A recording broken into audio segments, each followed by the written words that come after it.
Veja bem, o JB falou mesmo, e a gente fala coisas que depois, com certeza, se arrepende, né? É só Deus, irmãos, a impunidade, a injustiça, a malícia, a maldade tomou conta. E, infelizmente, a gente tenta aqui no canal trazer um equilíbrio, mas as pessoas não querem equilíbrio, as pessoas querem o extremo, né? É o extremo. Semana que vem vai ter um monte de gente apavorada aí, preparado para o arrebatamento da igreja. Ele está preparado hoje, eles vão se preparar no dia 24. São coisas assim, absurdas, né? A vida, parece que no Brasil, para muita gente, ela está voltada apenas para a política. As pessoas esqueceram de viver. Você sabia que nos Estados Unidos,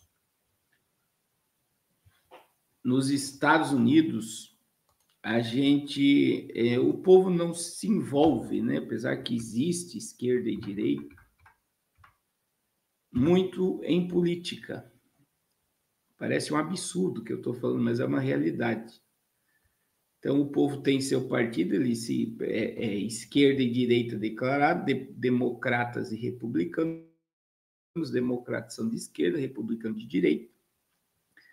Não existe o meio termo, né? Mas eles aprendem a se respeitar, né? Existe a polarização, existe, que ela está sendo estabelecida. Mas a gente sabe, irmãos, que no Brasil a gente tá num nível de que se as pessoas puderem se matar umas aos outros por causa do que defendem, e muito crente está se esquecendo que é do céu, né? Meus irmãos, não deixem de comprar um número. Eu quero rifar esse Fusca no dia 20 de dezembro. O Fusca missionário. Eu quero que esse Fusca vá para casa de alguém como um presente de Natal. O irmão Miros vai colocar aí já o link, né? Para você adquirir um número, é R$50. R$50 cada número. E a gente precisa aí vender, no mínimo, uns 1.200 números. A gente já começou a construção da terceira igreja no Amazonas e nós temos aí que nos preparar para o Natal missionário. Nós vamos comprar 3.000 brinquedos e 300 cestas básicas esse ano e vamos alcançar crianças e famílias, dando um pouco de suporte para o fim de ano abençoado. Então, eu quero dizer a todos, né, em nome de Jesus, que você possa, em nome de Cristo, comprar, abençoar o projeto Arrependas, em nome de Jesus. Nos próximos dias aí vocês vão estar vendo, já vai começar a chegar as imagens da demolição da atual igreja e da construção da nova, que eu tenho certeza que vai ficar linda e até dezembro ela vai estar de pé, em nome de Jesus. Foi feita uma reforma numa casa. Essa reforma na casa é necessária porque a gente tem irmãos que congregam, né? E como a gente vai demolir a atual igreja, eles precisam de um local para estar congregando. Então, foi feito, aumentamos uma área de uma casa onde vai continuar sendo feito o culto. E aí vamos em frente, em nome de Jesus. Eu creio, irmã Ângela, que já deu tudo certo também, em nome de Jesus. Irmãos, o nosso jejum está uma bênção.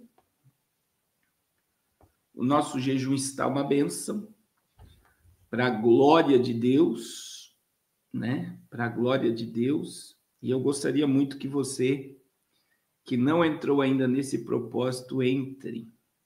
O propósito está uma bênção. E o propósito deste jejum é chegarmos ao trono da graça. Ao trono da graça. É chegarmos com ousadia ao trono da graça. E tá uma benção. Apesar que deu muito acidente, tem muitos irmãos que sofreram ataques gigantescos. Deus está dando livramento. Vocês lembram, alguém lembra aqui que antes do jejum estourou o pneu do meu carro e destruiu a lateral do carro? Eu estava com a minha família inteira, minha mãe, meus filhos, minha esposa dentro do carro, foi um grande livramento. E eu falei, isso daqui é um sinal que Deus vai operar milagres neste jejum. Nós tivemos acidentes de carro, acidentes em casa, acidentes de moto, já com irmãos que estão fazendo esse jejum. Então, veja que o mundo espiritual, ele existe, né? E isso é para desanimar e fazer as pessoas desistir, tá? É guerra e batalha para as pessoas desistirem e abandonar o propósito. Desistir e abandonar o propósito. Então, veja, irmãos, mas nós não iremos parar, nós iremos perseverar e nós iremos terminar esse propósito em nome de Jesus. Em nome de Jesus. Então, nós iremos até o fim em nome de Jesus. Amém? Meus irmãos, nós estamos aí com a notícia, né? Hoje, diz que domingo o ex-presidente foi no hospital fazer aí uma raspagem da pele e hoje veio, né? Parece que foi tirado cinco células, pelo que eu entendi, e 2 deram como cancerígena, né? Ele tem 70 anos de idade e é um câncer intermediário, ele não é tão agressivo e não é tão leve, ele é intermediário e precisa de tratamento. Mas hoje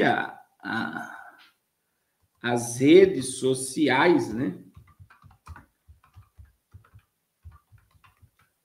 As redes sociais tomaram sobre esse assunto e a gente vai comentar aqui.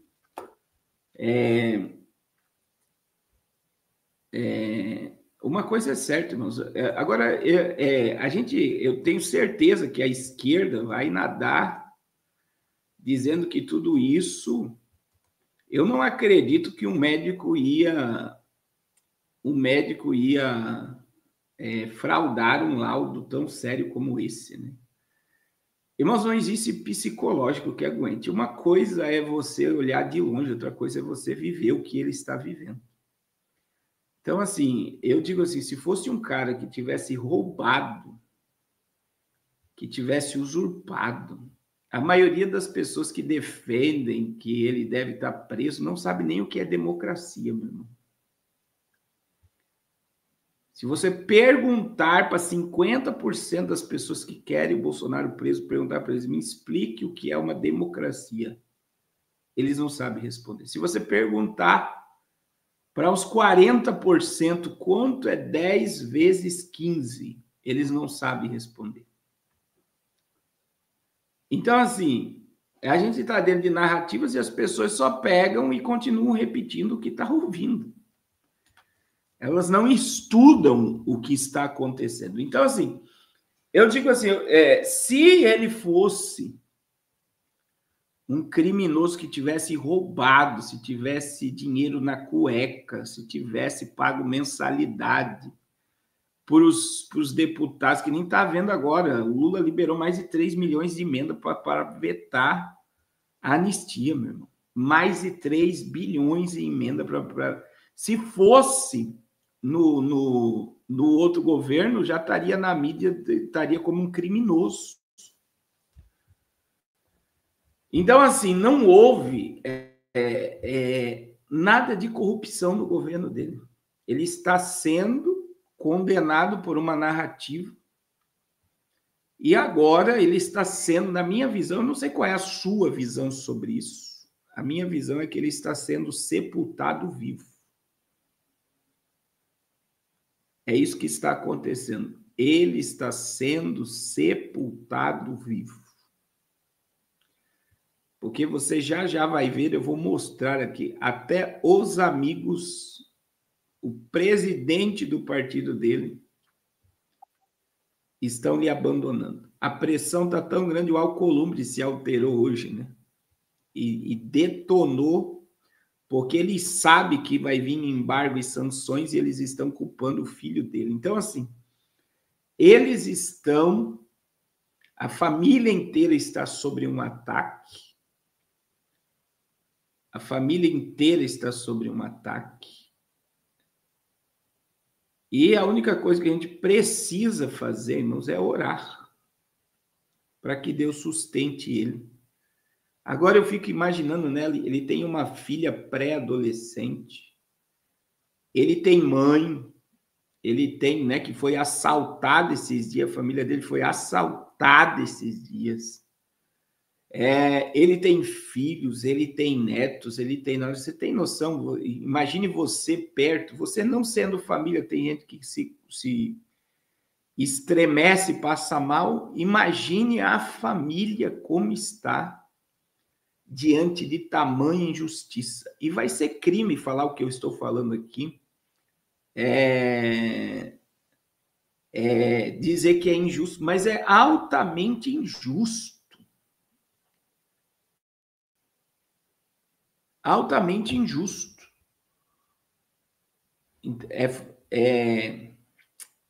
Não é a mãe dele, então quem que foi assaltada lá, irmã Rosana, agora esses dias? No interior de São Paulo. Quem é que foi assaltado? Então,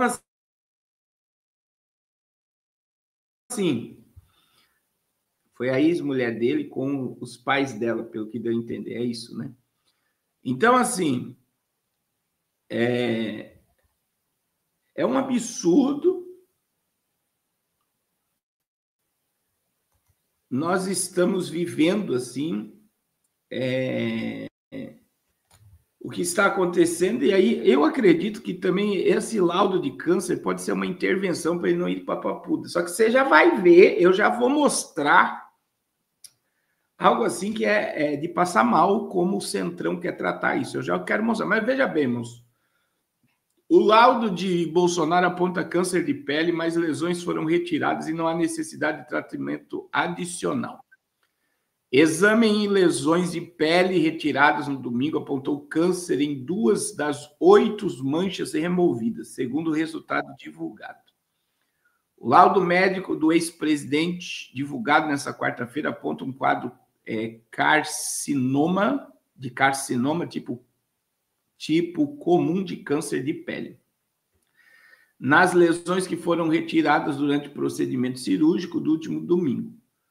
JB recebeu alta no início da tarde de quarta-feira e voltou para a prisão domiciliar, após passar a noite internado por conta de um quadro de pressão alterada, vômitos e tontura.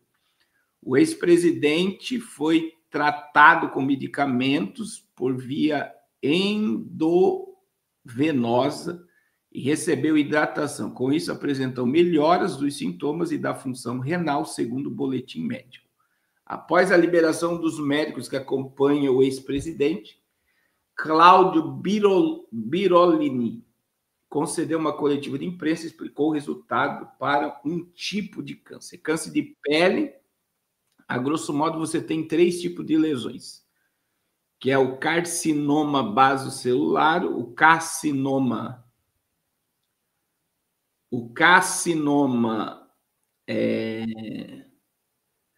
geralmente o carcinoma espinocelular e o carcinoma de células escamosas, que é o que ele tem. É o melanoma.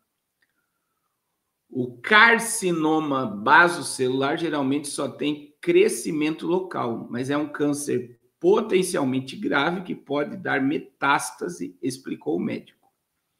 E então, né, ele vai fazer tratamento em casa e tal, mas ele está com um problema muito sério de refluxo, ele está com problema renal, ele está com problema de pressão, ele tem problema por causa da facada que levou, que até hoje ninguém revelou o mandante da facada. Não é incrível, irmãos?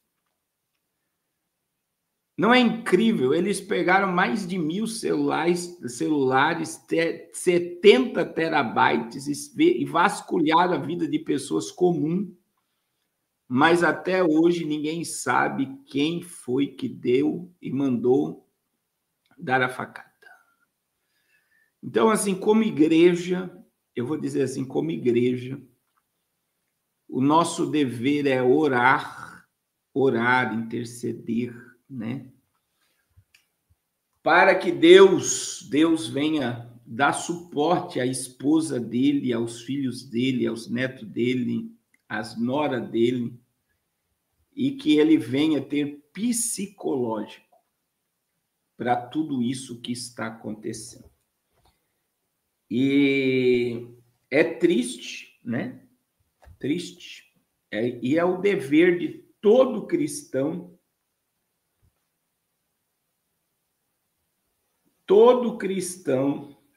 orar um pelos outros. E o que nós devemos fazer é orar para que Deus venha, em nome de Jesus, tratá-lo.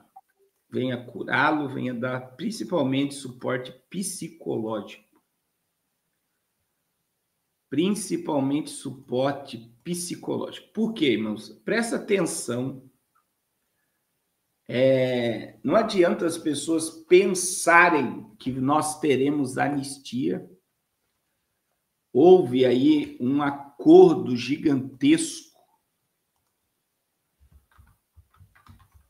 para que haja uma anistia, tirando o presidente. Na verdade, eles vão tirar a palavra anistia e vão colocar como redução de pena.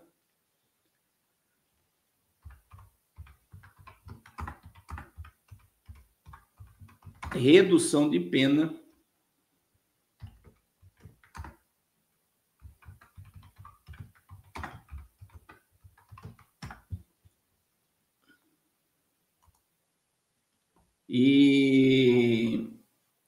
E aí, eles não vão aprovar a anistia, mas vão colocar na pauta a questão de redução de pena.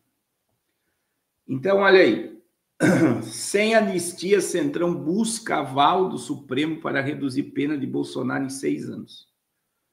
Como ele é réu primário, o ex-presidente pode aí cair para 2, e isso pode levar para semiaberto, então nem preso ele seria. Eles estão querendo a condenação dele, não vão tirar da pauta a condenação dele, veja, e o Centrão tem aliados dele, pensa na trairagem, irmãos.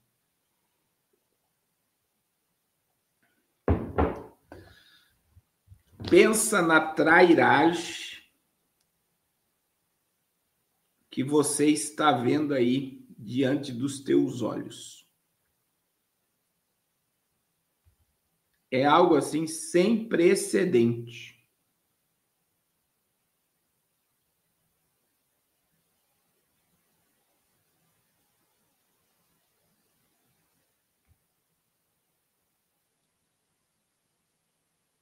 Então,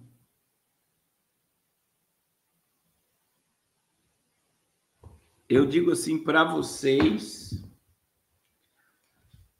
que, olha, só para você entender, você vai ver que eles estão criando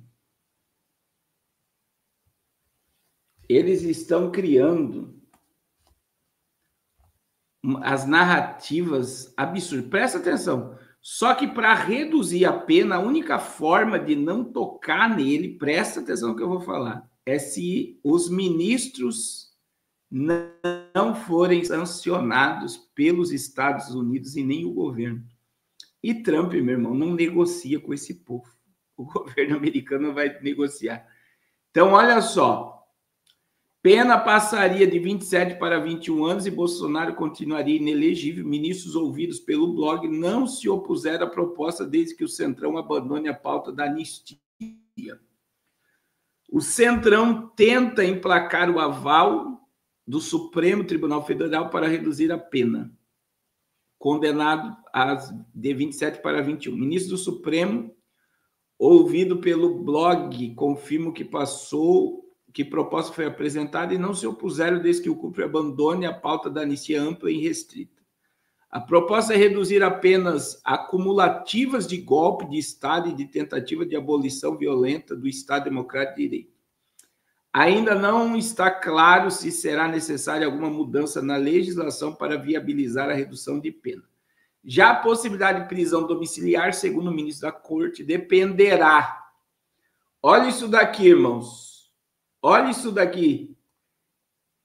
A possibilidade de prisão domiciliar, segundo o ministro da Corte, dependerá do estado de saúde de Bolsonaro e das sanções dos Estados Unidos. O que quer dizer que se os ministros, que eu acredito serão, presta atenção, eles serão enquadrados na Magnitsky e vai vir pressão sobre o Brasil, Bolsonaro pode ir para a papuda. Então, a única forma de ele não ser preso em regime fechado é os Estados Unidos não sancionar. Agora, presta atenção na pressão psicológica que Eduardo Bolsonaro está agora, irmãos. Porque a culpa da prisão do pai vai ser dele. Porque eu estou dizendo que a mídia vai criar de narrativa gerou sanções, porque o filho dele está lá negociando com os Estados Unidos para vir contra o Brasil. Me diga, irmãos. Então, veja bem, os Estados Unidos não vai negociar com os ministros. Ele sabe para quem os ministros trabalham. Vocês estão entendendo?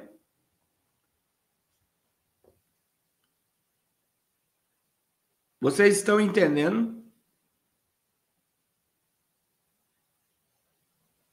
Então, o que eles estão deixando claros, ministros? Nós podemos reduzir as penas em 6 anos. Não é para 6 anos, eles vão reduzir a pena em 6 anos.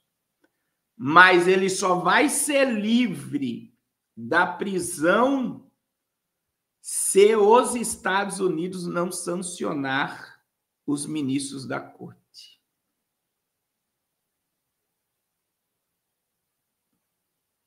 Os ministros da Corte. É um absurdo, dos absurdos. Como este blog mostrou, o arranjo visa abrir caminho para o governador de São Paulo, Tarcísio de Freitas, republicano, mantendo o ex-presidente Bolsonaro inelegível e fora da disputa. Veja que o Tarcísio está sendo citado em todas as... Aí, veja bem, irmãos, eu quero mostrar aqui para vocês. Eu quero mostrar para vocês a fala do Barroso sobre isso. Hoje. Olha lá, a fala dele. Não é justo. Não está aí. Espera aí. Quer dizer, o justo é o que eles fizeram. Mas não... Oh, meu Deus. Olha o que ele está dizendo. Não é justo punir o Brasil nem os ministros do Supremo, diz Barroso, sobre sanções dos Estados Unidos. É o que vai acontecer. O mais importante, para quem acompanhou o julgamento com olhos de ver, sobretudo, não existe caça às bruxas ou perseguições políticas. Tudo o que foi feito baseou-se em provas, evidências exibidas publicamente que demonstraram, para todos os ministros, houve divergências como faz parte da vida, mas para todos os ministros, houve prova documentada da existência de um plano para assassinar o presidente eleito, o vice-presidente e um ministro do Supremo Tribunal Federal.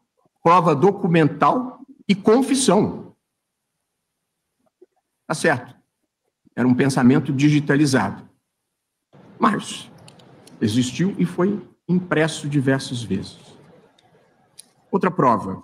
Existência de um decreto de implantação do estado de exceção. Então, veja bem, irmãos, mas uma coisa, no Brasil não é crime você pensar.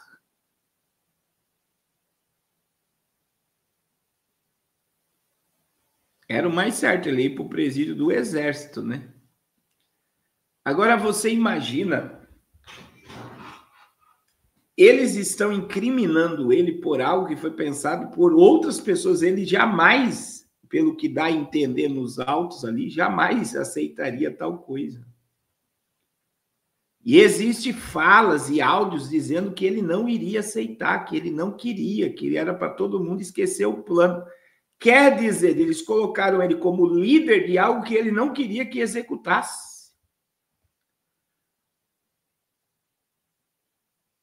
Vocês compreendem isso?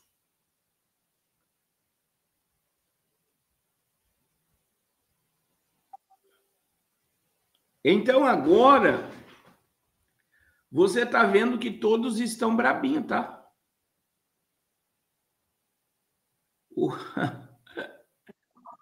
Presta atenção, olha a fala do Alcolumbre, olha as narrativas que eles estão criando. Quer dizer, vocês viram o julgamento, há provas e tal, não existe caça às bruxas, e não nós não podemos admitir que sejamos aqui os ministros sancionados e o país sancionados. Então, veja bem, é assombroso. É assombroso. Aí veja o Alcolumbre brabinho hoje. Para eu ver todos os dias, e é a primeira vez que eu vou falar disso, e eu vou ter que falar agora a partir toda semana, para mim não ficar ausente, de ver um deputado federal do Brasil, eleito pelo povo de São Paulo, lá nos Estados Unidos, instigando um país contra o meu país. Nunca falei sobre isso. Mas agora está na hora de começar a falar também. Não dá, com todo respeito, para eu aceitar todas essas agressões calado. Então eu vou me organizar agora para começar a responder todos os questionamentos, todas as perguntas, à altura, com muito respeito, com muita maturidade. Tá muito bom isso aqui hoje, eu vou começar a fazer assim agora. Ontem, uma autoridade... Aí eles falaram que eu estava dizendo, quer dizer, ele abriu a boca aí, e meu irmão, eles, veja bem, irmãos, o que eu vou mostrar aqui para vocês. O ex-presidente, olha a resposta que ele deu ao repórter. Olha a resposta, só para você entender as narrativas. Em relação a associar o Trump ao fascismo, o senhor se arrepende de ter feito isso? Veja, o comportamento dele é um comportamento muito ruim para a democracia. O senhor vem citando o fato de que em nenhum momento os Estados Unidos tentaram abrir algum diálogo com o Brasil. Em 2024, o senhor declarou apoio à candidatura da Kamala Harris para a presidência dos Estados Unidos e também numa entrevista o senhor associou o Donald Trump ao fascismo. O senhor se arrepende de ter feito essa associação? Não, veja, eu não declaro apoio a presidente de outro partido, de outro país. O senhor fez isso nas redes sociais, o senhor fez isso em entrevista. Eu disse claramente que se eu fosse eleitor no americano, eu votaria no Biden, candidato. Mas isso não é declarar apoio, presidente? Não é declarar apoio. Se ele está dizendo que votaria no Biden, ele está declarando apoio. E olha o que ele falou, irmãos. Mas veja, isso não vale, isso não tem nada a ver com a relação Brasil e Estados Unidos. Mas e com relação a associar o Trump ao fascismo? O senhor se arrepende de ter feito isso? Veja, o comportamento dele é um comportamento muito ruim para a democracia. Ele não falou, veja, ele não retirou a palavra dele, irmãos. O que isso quer dizer? O governo brasileiro odeia Donald Trump, como a esquerda mundial odeia Donald Trump. Então, veja que o senhor Barroso, ele declarou, né, que não é justo juízes serem sancionados e o país, o Alcolumbre colocou a culpa de tudo que está acontecendo no Eduardo Bolsonaro, porque eu acredito que o embargo vai vir, vai pegar a Mota, vai pegar o Alcolumbre. Veja que a primeira-dama está nos Estados Unidos e ela está dentro do hotel com medo de ser deportada. Alguém?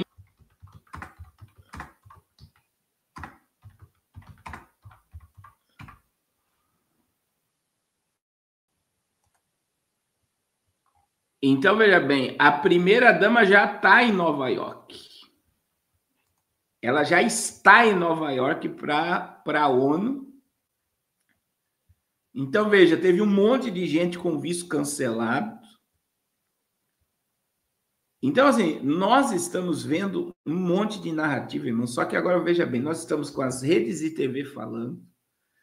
A internet, ela tem algoritmo, né? Veja que a primeira-dama se reuniu com influenciadores de esquerda. Não é uma milícia digital? Se o ex-presidente se reunisse com influenciadores de direita, ele estava fazendo uma milícia digital. Mas como é o atual governo, não é milícia digital. Eles podem usar os influenciadores, abençoar, apoiar, ajudar. Então, eu vou dizer para vocês, né, que o presidente, o ex-presidente, ele está sendo sepultado pelos seus próprios aliados. E aí, veja bem, agora tá o Geyer, agora, lá no Congresso, ó, o deputado federal Geyer. Bora, pessoal, tá entrando numa live aqui. Galera, a gente fez tudo que estava ao nosso alcance e mais. Nos arriscamos, compramos briga com meio mundo de gente. Fizemos manifestações numa época em que ir pra rua é crime. Fizemos manifestações, mesmo quando muitas pessoas tinham medo de ser presa por falar o que acredita. Hoje, nós conseguimos algo que ninguém imaginava que seria possível. Porque lá no começo, eles riam da gente. Vocês nunca vão conseguir pautar a anistia. Nesse momento, a anistia está sendo pautada. Nesse exato instante, nós estamos votando. É muita emoção. Foi muito difícil chegar até aqui. Eles estão lá, estão revoltados. Estão revoltados. Estão lá fazendo a macumba deles. Estão lá invocando o demônio deles. Nós estamos em oração. Então eu te peço um favor, nesse momento, precisamos da sua oração agora. Ore enquanto você assiste esse vídeo. Nós temos até esse momento 378 votos computados. 378.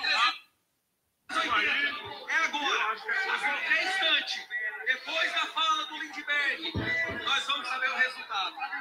Este momento poderá... Então é agora, tá tendo. Eu gostaria que o que eu vou falar agora é muito sério, presta atenção. Nós estamos prestes a voltar à anistia. Eu quero, irmão Miros, que acompanhe lá, porque tá aí, tá pautado, mas o Alcolumbre já eles têm um projeto de derrubar a anistia ampla e criar uma redução de pena. Talvez vão mandar os idosos para casa, porque a narrativa do golpe de Estado contra a democracia ela precisa permanecer mundialmente. Mundialmente. Então, infelizmente,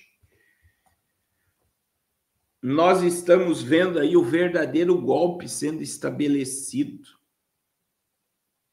Um verdadeiro golpe sendo estabelecido com o aparelhamento do sistema, que é Senado, deputado, Supremo, governo, Igreja Católica. Acompanhar lá o voto da anistia, que foi pautado agora, eles já estão votando. Então, que Deus tenha misericórdia, né, irmãos? Que Deus tenha misericórdia porque o Lula falou que já vai, ele já falou, eu veto, eles podem aprovar e vai ser vetado. E eles já estão dizendo, né, a Suprema Corte, que é inconstitucional a anistia, quer dizer, os ministros não querem anistia. Os ministros não querem anistia, porque vai contra toda a argumentação do que eles prepararam para incriminar o ex-presidente. Se houver até anistia branda, eles estão dizendo que não houve crime.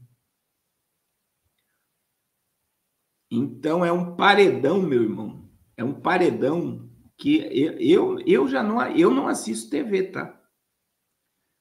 Eu fico imaginando quem assiste TV ouvindo essa narrativa o dia todo, fica com ódio do ex-presidente, fica com ódio do Eduardo. Mas veja, em nenhum momento você vê o Lula ligando para o Trump e querendo negociar. Eles não querem negociar, eles querem o caos para implantar a ordem que eles estão pensando que vão conseguir. Então, é só Deus. E houve ontem, irmãos, eu não sei se você acompanhou, o Congresso se blindou.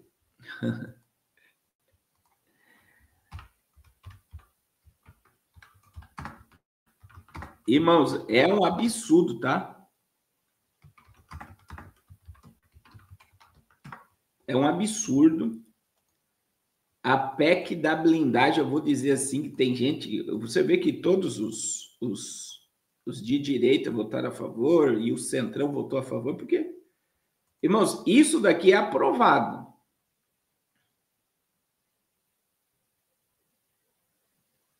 Isso aqui é aprovado. Que é uma das coisas mais absurdas que você está vendo, tá? É absurdo o que você está vendo. Por quê? Porque os senadores e deputados,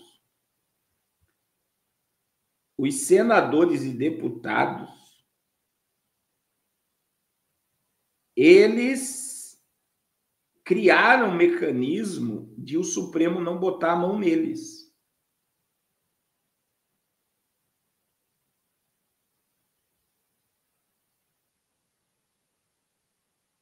Vocês estão entendendo?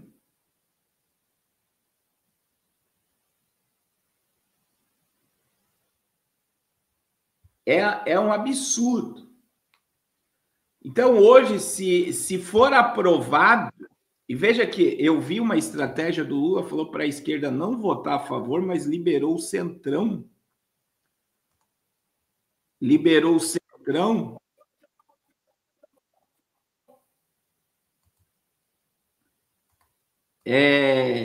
Então, assim, para eles serem condenados, irmãos, agora tem que pedir autorização para a Câmara e para o Senado.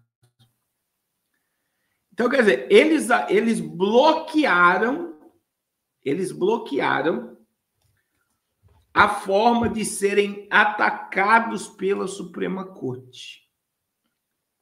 A forma de serem atacados. Então, quer dizer, para o Supremo condenar um deputado e um senador que já tem foro privilegiado, mas não existe mais, porque a Constituição já foi rasgada, existe o que aconteceu com o Zambelli, com como é que fala? Com um monte de deputados aí, com do Paraná ali, que também foi um dos deputados mais votados, que fez parte da Lava Jato. Tudo isso, eles quebraram o decoro parlamentar. Agora, veja bem. Então, os deputados que eram mecanismo. Só que, veja bem, para o Supremo, Daniel Silveira, olha só, para o Supremo condenar um senador e um deputado, tem que pedir autorização para o Congresso e para o Senado, e vai ser feita uma votação para ver se o deputado ou o senador pode ser condenado. Agora, veja bem, se o senador for preso por crime, por qualquer coisa, só pode ser condenado se tiver autorização e o voto é secreto. Daí tiraram o voto secreto secreto e voltou o voto secreto e não estão nem aí para o povo, tá? Parece um absurdo o que eu estou falando, mas a blindagem é para eles.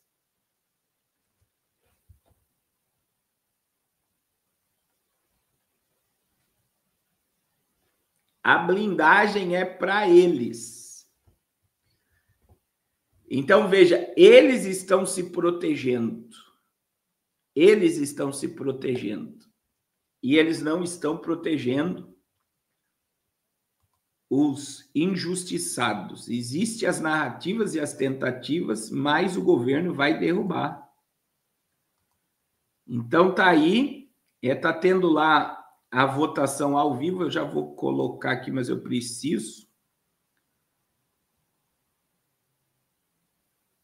Então, tá vendo aí, né?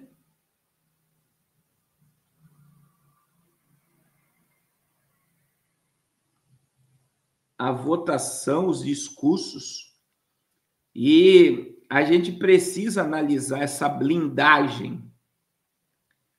Ela é preocupante, porque eles vão continuar fazendo coisas erradas e é interesse do governo, tá? A PEC da blindagem interessa os deputados e senadores de esquerda também.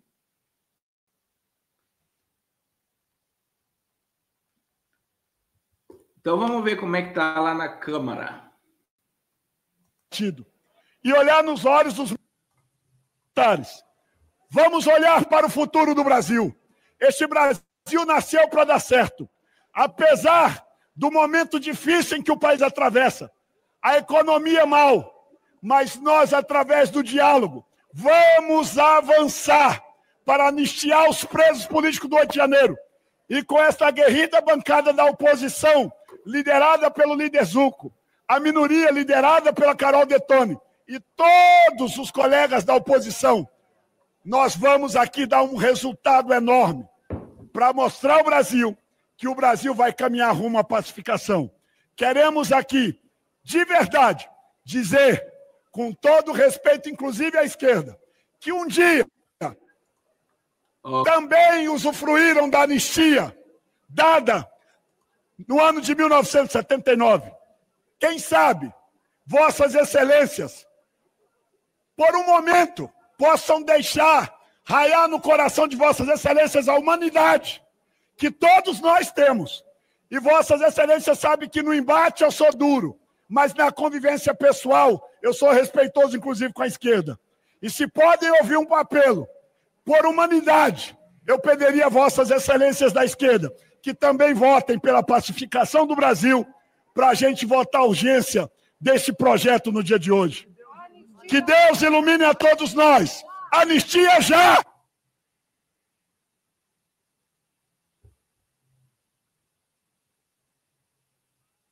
Olha aí. Foi cortado.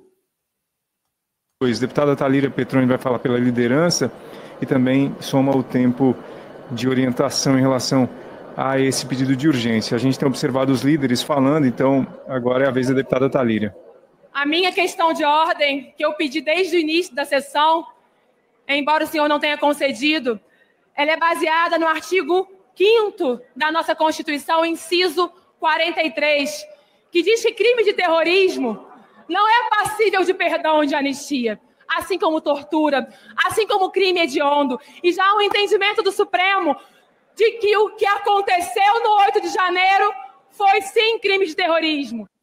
Irmãos, vocês viram o vídeo do meme que foi feito sobre o golpe de Estado? É um absurdo, né?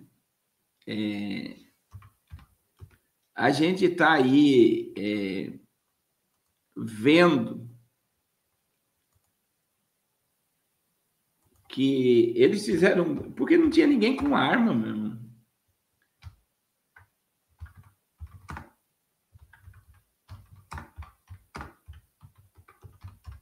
Não tinha ninguém com arma.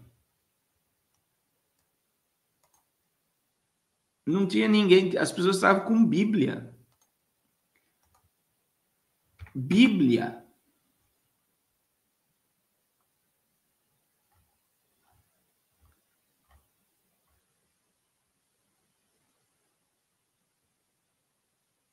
Então,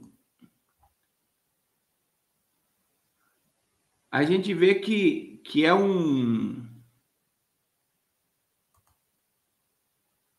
umas ideias assim que são assombrosas. Idosos, vendedores de pipoca, e dizer que são terroristas é um absurdo. Houve depredação do prédio público, houve exageros, houve pessoas infiltradas. Mas aqui, para mim, a internet, a imagem está boa. Então, assim, houve muitas coisas, irmãos, mas dizer que houve um golpe sem arma, sem apoio militar, sem apoio da mídia, sem apoio da Igreja Católica, sem apoio de... Não tem como. Não existe. Verdadeiramente a palavra é não existe.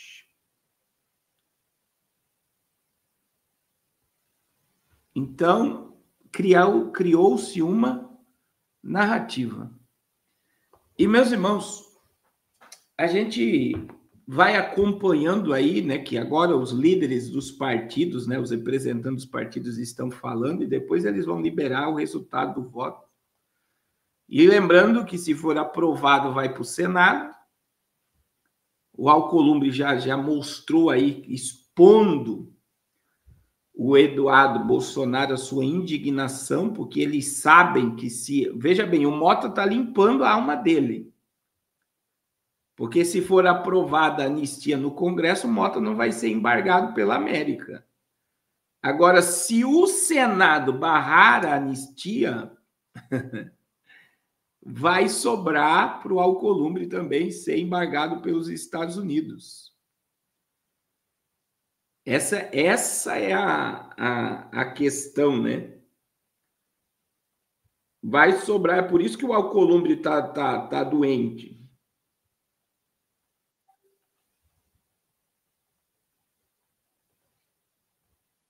Por que vai sobrar para o Alcolumbre? Porque se foi aprovado,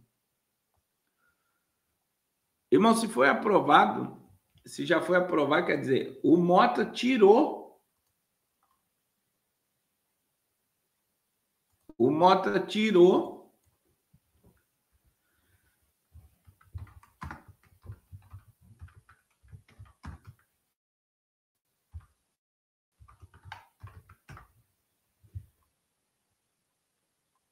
então, acho que não saiu o resultado ainda.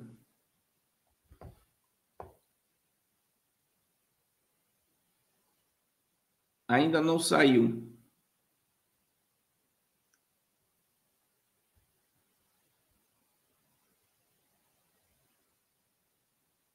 Então, assim, vai sair o resultado se for aprovado. Presta atenção. Se for aprovado o projeto da anistia,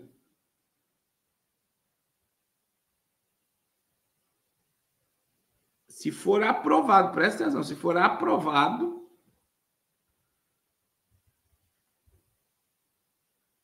a bomba vai cair no colo do Alcolumbre. A bomba vai cair no colo do Alcolumbre. Veja que o presidente, ele já declarou. Ele deu uma entrevista, é de hoje, tá, essa entrevista, olha lá. Ele vai vetar se a anistia for aprovada. Não, já foi votada, irmão Mirza, a anistia já foi votada, só que eles não deram o resultado ainda. porque os líderes do partido precisam falar.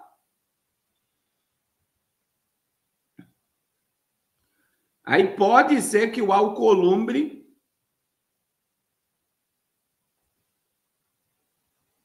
pode ser que o Alcolumbre também vote a anistia para tirar, né,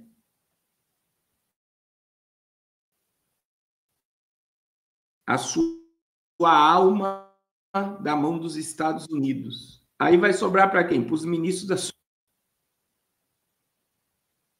que serão embargados. Mas veja a pressão política que está isso. O Mota está fazendo algo, irmãos? O Mota está fazendo algo para tirar a mão dele do governo americano. E aí, o Senado ou pode embargar, né? Porque precisa da votação dos 81 senadores. Ele pode protelar isso, empurrar com a barriga.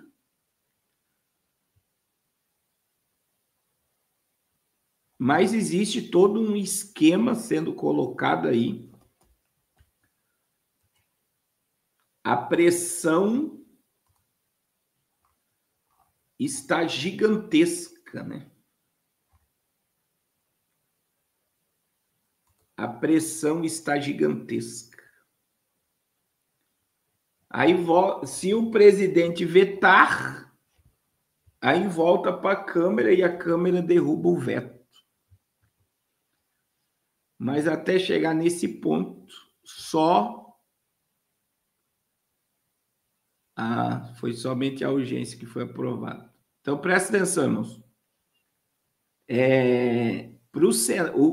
Na realidade, a bomba vai ficar na mão.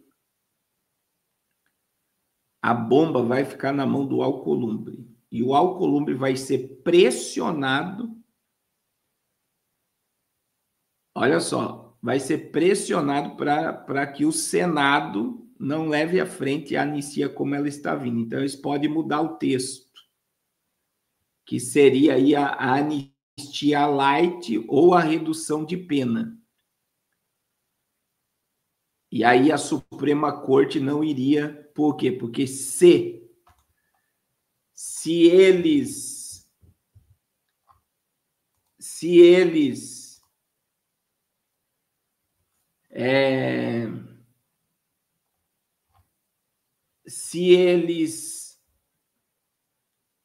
chegar a votar pela aprovação da anistia no Senado, aí vai totalmente contra o que foi feito. Todo o julgamento, tudo que foi feito cai por terra até agora. E poderia livrar o JB. Então, o que eles querem é acabar e enterrar o ex-presidente. Então, isso pode levar tempo. E muito tempo. E veja, irmãos, hoje o Lula aprovou aí a questão das redes sociais aos adolescentes.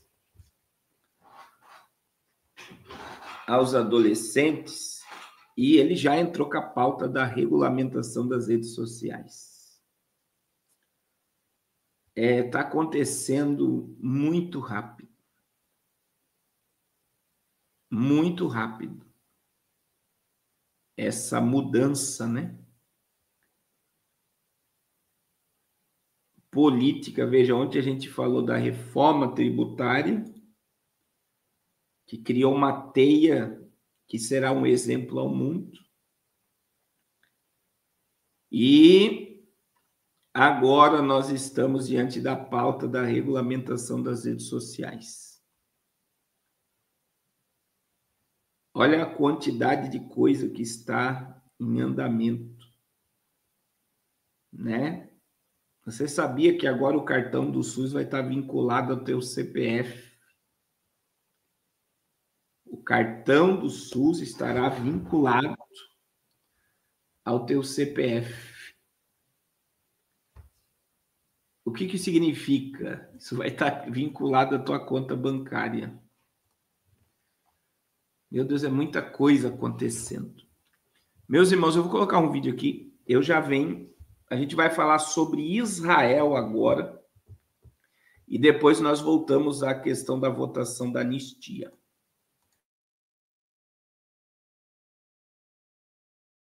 Jesus, estou aqui com o pastor Francisco. Eu quero aqui mostrar a igreja que vai ser construída.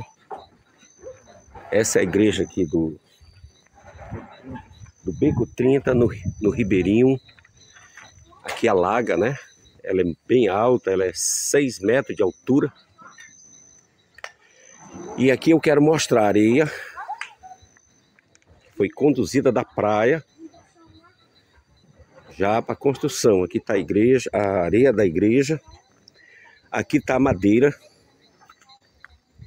Essa madeira tem as peças grandes embaixo. Tem toda essa parte aqui de madeira.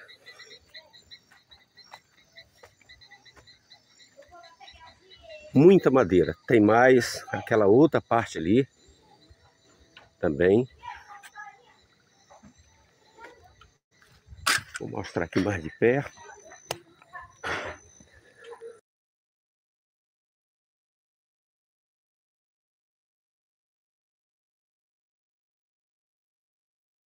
O que vocês estão vendo aí, irmãos?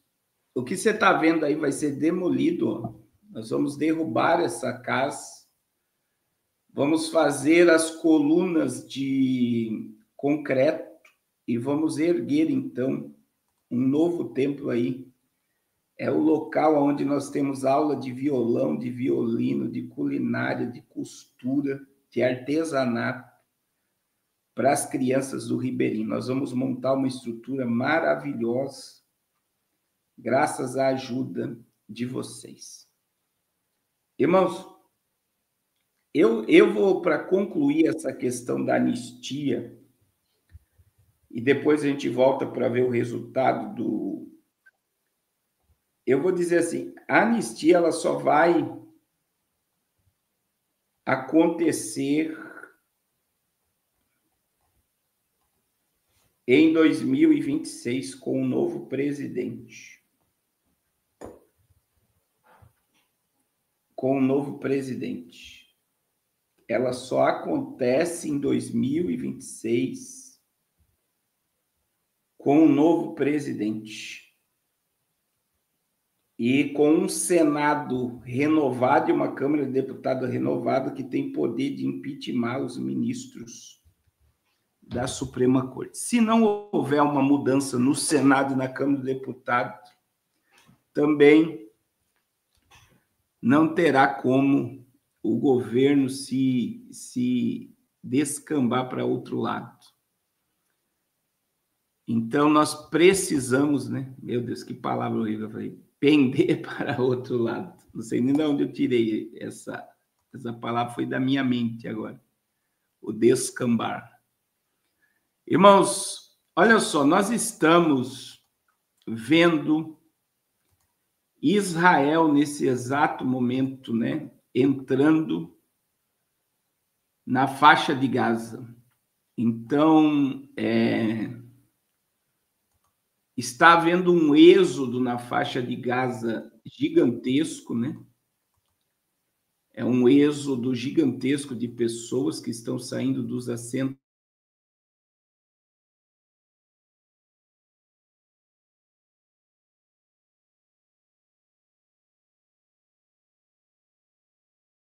da faixa de Gaza nesse momento. É bem na semana do início da Assembleia Geral da ONU. E existe muita coisa profética em torno disso.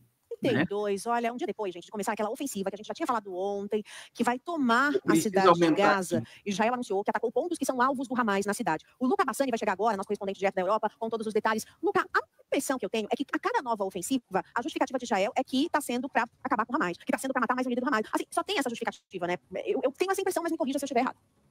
A sua impressão está correta, Márcia. Boa tarde a você, ao Bruno, a todos que nos acompanham aqui no Tempo Real. De fato, mais uma vez, a justificativa dada por Israel para atacar mais de 150 alvos na cidade de Gaza, que é a principal do enclave palestino, é que estaria muito próximo do último bastião do Hamas. Segundo as IDF, as Forças de Defesa de Israel, são entre 2 e 3 mil terroristas que estão, então, atuando diretamente dessa cidade, e por conta disso, essa situação é extremamente delicada para a população, que mais uma vez teve que seguir em direção ao sul, em regiões já destruídas, em regiões que... E assim, irmãos, eu vou dizer assim, existe um lado desumano disso. O que é desumano? Quando você pega as imagens de Gaza antes das ofensivas de Israel, era uma cidade, prédios, tudo normal. E quando você olha para Gaza hoje, você vê somente ruínas. Então a gente sabe que é muito sério, né?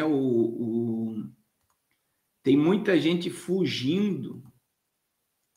Tem muita gente fugindo, desesperada. As pessoas pegam o pouco que tem.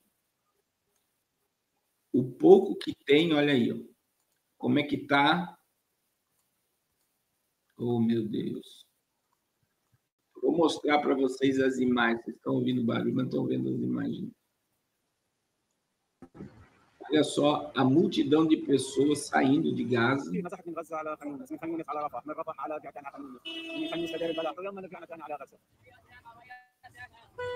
Olha aí, ó.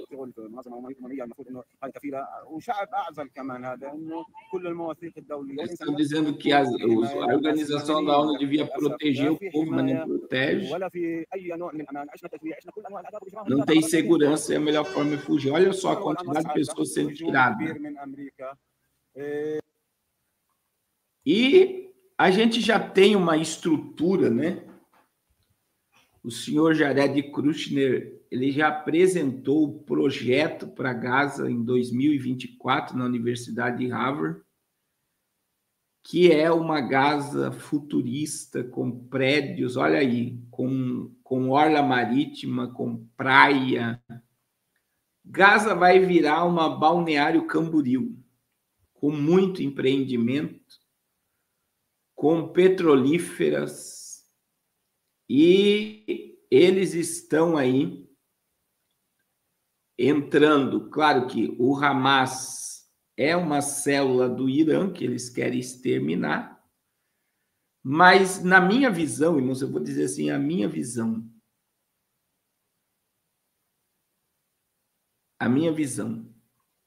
presta atenção na minha visão, Israel está limpando Gaza para dar de presente à Arábia Saudita, para ter a permissão da construção do terceiro templo. Eu não sei se alguém mais tem essa visão, porque a Arábia Saudita está tendo uma reforma para trazer paz e prosperidade para o Oriente Médio. Então, veja que Israel atacou o Catar e não teve problema nenhum. Teve, né? Os líderes se manifestaram e tal, mas apaziguou. E houve um retrocesso.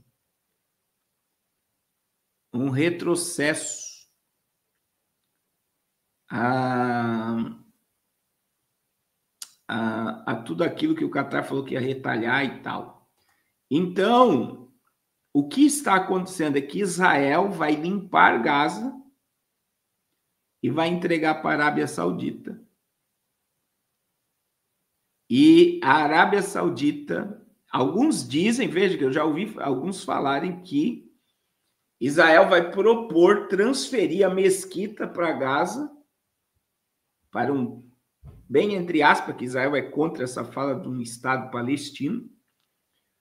Ele vai transferir a mesquita para que possa, então, construir o terceiro templo.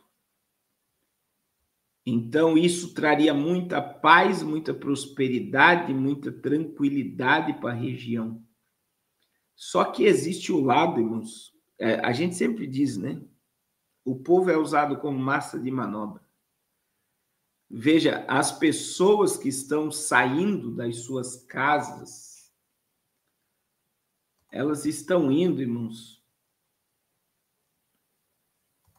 É desumano você ver idosos, cadeirantes, esse êxodo de pessoas, para onde vão esse povo?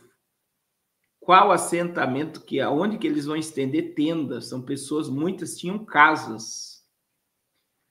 E hoje já tem tenda e muitas não têm acesso a comida e água. Veja, e não é por causa de Israel. Eles estão tendo, olha aí a quantidade de coisas sendo carregadas. O próprio Hamas não permite que entre, né, ajuda humanitária para colocar Israel como vilão. Então, a minha visão sobre essa questão aqui é que o próximo passo, né? O próximo passo é Israel dar essa região em um acordo de negócio com a Arábia Saudita para terem permissão para construir o terceiro templo. O Papa Leão XIV está aparecendo muito esses dias, né? E ele fez um apelo pelo respeito ao direito humanitário internacional. A proximidade ao povo palestino em Gaza, que continua a viver com medo e a sobreviver com condições inaceitáveis, obrigado pela força deslocar-se mais uma vez das próprias terras. Ao final da audiência geral, o Papa renovou seu apelo por um cessar-fogo, pela libertação dos reféns, por uma solução diplomática negociada e pelo pleno respeito ao direito humanitário internacional. Convido a todos a se unirem à minha oração para que em breve possa despontar um amanhecer de paz e justiça. E aí o Papa faz um apelo. Olha como é que as pessoas estão saindo das suas casas, irmãos. Olha como é que as pessoas estão deixando as suas casas. É desumano a forma como as pessoas estão saindo das suas casas. E, infelizmente, são massa de manobra pelo Hamas e pelo sistema. E aí a gente fica pensando onde é que vão dormir, o que é que vão comer, o que é que vão fazer. E, infelizmente, está ali muitos soldados do Hamas infiltrados no meio do povo. Mas eu acredito que tudo isso está ligado a um tempo profético. E eu estou, assim, irmãos, pastor Carlos Cardoso, eu digo assim para vocês que eu ando assim preocupado pelos discursos, né? Os discursos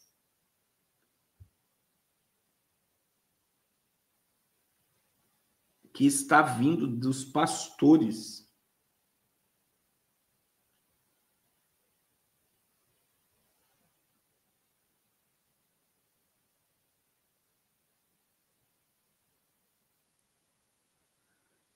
Que são discursos que Israel, né, não tem nada a ver com a profecia bíblica, principalmente a profecia da figueira. Irmãos, quando a gente olha, né, eu só posso dizer que a figueira que Jesus falou não é Israel, como os teólogos estão dizendo, se a Bíblia não menciona nenhum versículo bíblico comparando Israel à figueira.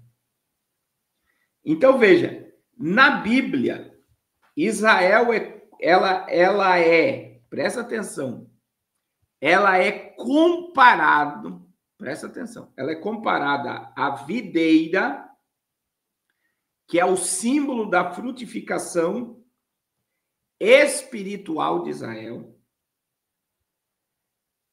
Israel é comparada na Bíblia como a palmeira, símbolo de retidão e vitória.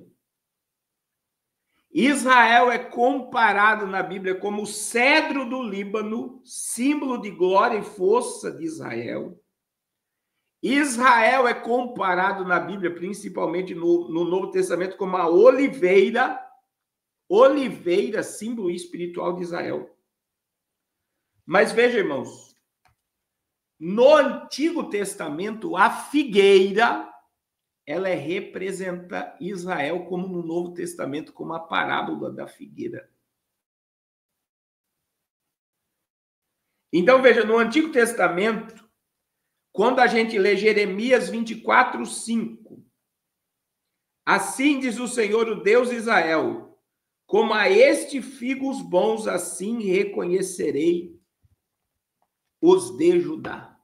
Veja bem, Israel é comparada na Bíblia como a figueira. A figueira. E por que eu estou dizendo isso, irmãos? Porque a parábola da figueira você já vai entender. Vamos ler Jeremias, capítulo 24, versículo 5. Olha o que diz a profecia, 24:5. Assim diz o Senhor, o Deus de Israel, do modo que vejo esses bons figos, assim favorecerei os exilados de Judá que enviei deste lugar para a terra dos caldeus. Veja, assim diz o Senhor Deus de Israel, do modo que vejo estes bons figos. Ele está dizendo que Israel é comparado aos bons figos. Assim favorecerei os exilados de Judá. Israel é conhecida como a figueira. Vamos ler Oséias, capítulo 9, versículo 10. Oséias, capítulo 9, versículo 10. Olha o que diz a palavra. Oséias 9, 10. Achei a Israel como uvas do deserto, e vi vossos pais como as primícias da figueira nova. Mas eles foram para Baal-Peor e se consagraram à vergonhosa idolatria e se tornaram abomináveis como aquilo que amaram. Veja que novamente,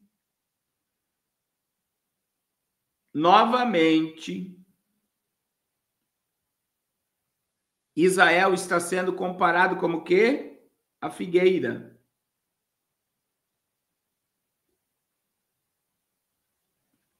E aí, irmãos, eu estou tendo um cuidado enorme,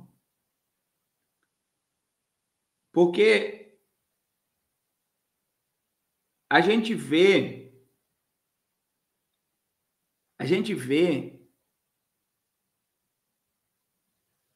que Israel, por exemplo, vamos ler mais. Vamos ler Joel capítulo 1, versículo 6. Deus vai mostrar que o juízo veio sobre a figueira, sobre Israel. Joel capítulo 1, versos 6 e 7. Olha o que diz.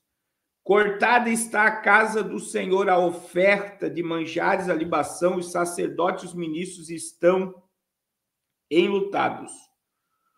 O campo, olha só, está assolado e a terra de luto, porque o cereal está destruído, a vide secou, as olivas murcharam. Aí a Bíblia diz no verso 7, fez da minha vide uma assolação. Joel capítulo 1, verso 7. Destroçou a minha figueira. Tirou-lhe-se a casca, que lançou por terra, e os seus sarmentos se fizeram brancos. Veja, Joel capítulo 1, verso 7, novamente o Senhor vai fazer uma alusão sobre as árvores que estão ligadas à história e à nação de Israel. E ele diz, fez da minha vide uma assolação. Agora veja bem, destroçou a minha figueira, tirou-lhe a casca e lançou por terra, e os seus sarmentos se fizeram como brancos. Irmãos, Deus mostra Israel como a figueira sem casca, recebendo a sua ira, o seu juízo. Quando a gente olha para Miqueias, capítulo 7, versículo 1, novamente Israel vai ser comparado a uma figueira.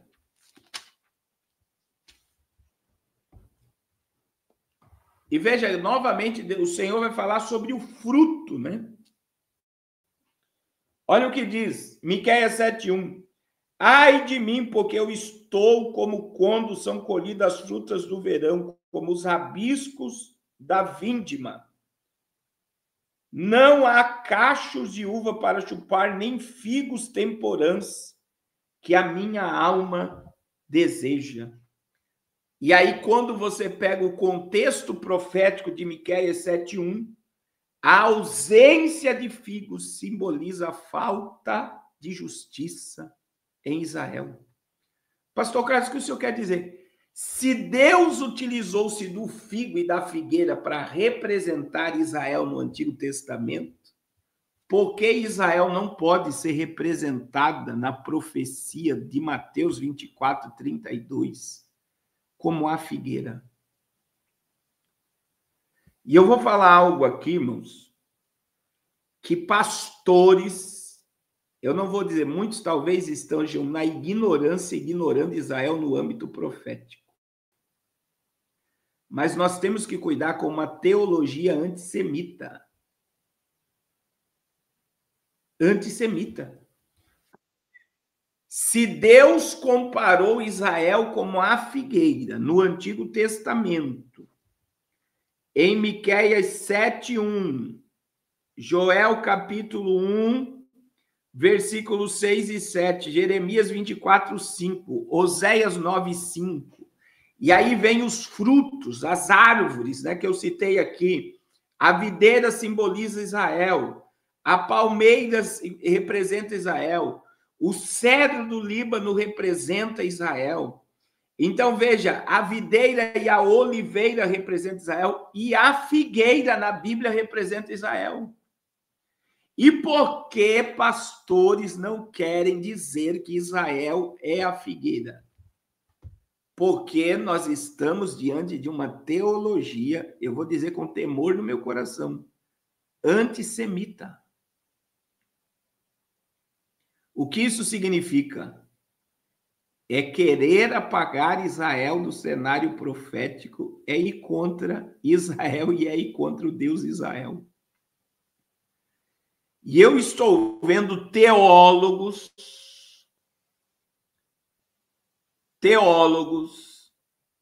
pentecostais e reformados,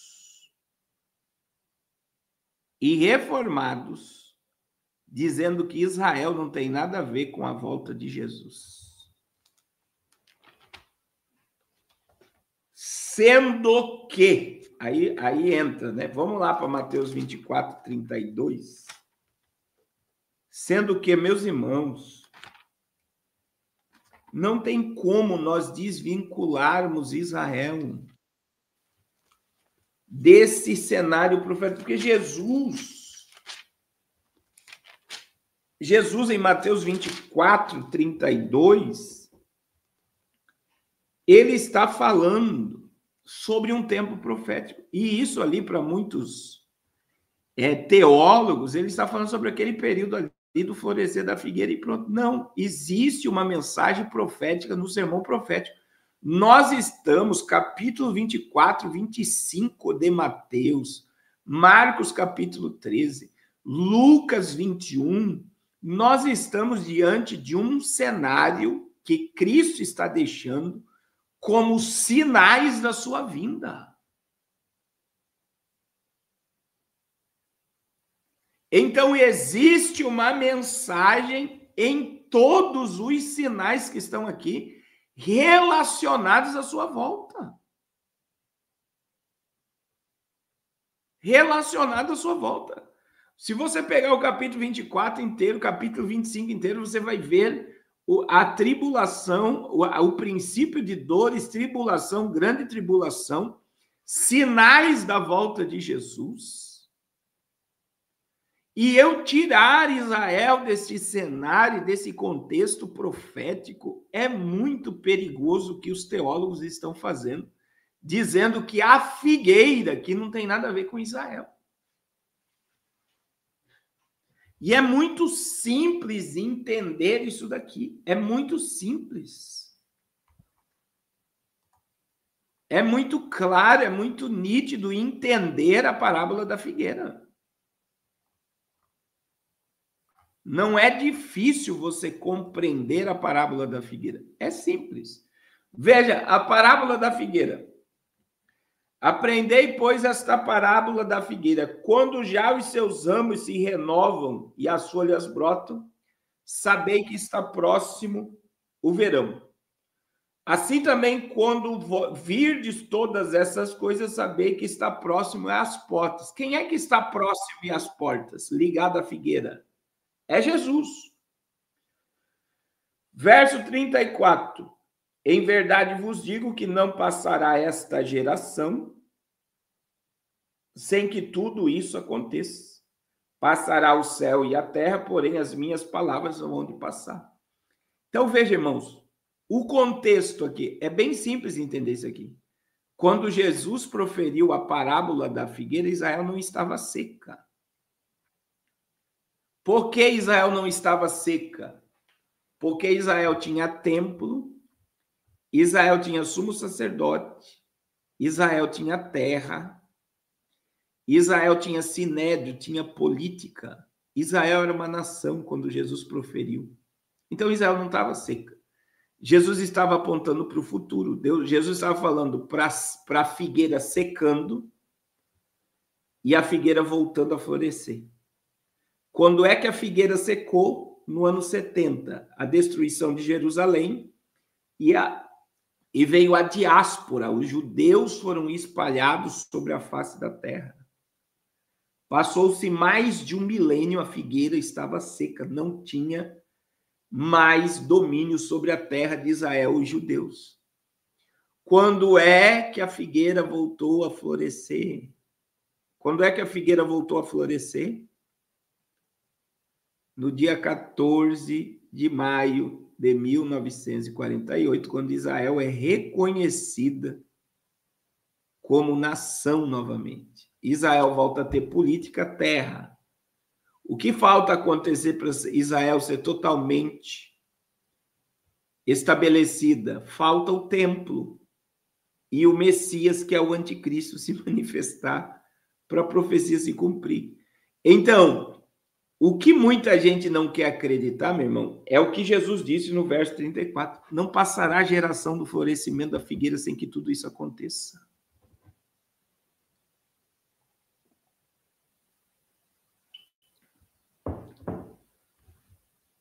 Não passará essa geração. Irmãos, e tudo que está acontecendo no mundo é a preparação para a entrada do anticristo, para a tecnocracia, para um domínio global dominado pela IA.